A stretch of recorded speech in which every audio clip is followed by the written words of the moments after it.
হামলা পাল্টা হামলায় যুদ্ধের দামামা বাজছে গোটা মধ্যপ্রাচ্যে। লেবাননে ইসরায়েল যে স্থল অভিযান চালাচ্ছে তার শক্ত জবাব দিয়েছে দেশটির প্রতিরোধ যোদ্ধা হিজবুল্লাহ। দেশটিতে অন্তত 200 রকেট হামলা চালিয়েছে লেবাননের যোদ্ধারা। বৃহস্পতিবার আল জাজিরার এক প্রতিবেদনে এ তথ্য জানানো হয়েছে।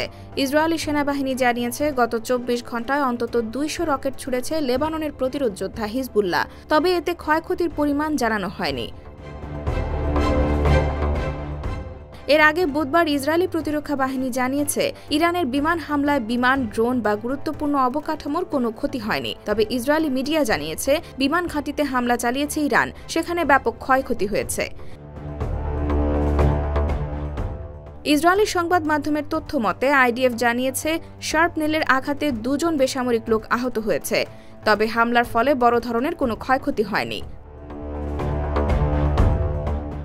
এদিকে হামলায় কোনো ক্ষয়ক্ষতি না হওয়ার কথা জানালেও ইরানি ক্ষেপণাস্ত্র যেসব স্থানে আঘাত এনেছে সেসব স্থানের ছবি বা ভিডিও প্রকাশে নিষেধাজ্ঞা দিয়েছে ইসরায়েলি প্রতিরক্ষা বাহিনী।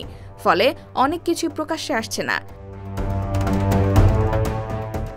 আইডিএফ মুখপাত্র rear admiral Daniel Hagari microblogging site এক্সে জানান, যেসব নাগরিক ইরানি ক্ষেপণাস্ত্র হামলাস্থলে অবস্থান প্রকাশ করেছেন বা যেসব এলাকায় ধ্বংস হয়েছে তার ছবি ও ভিডিও ধারণ করে প্রচার করছে তারা শত্রুকে সাহায্য করছে।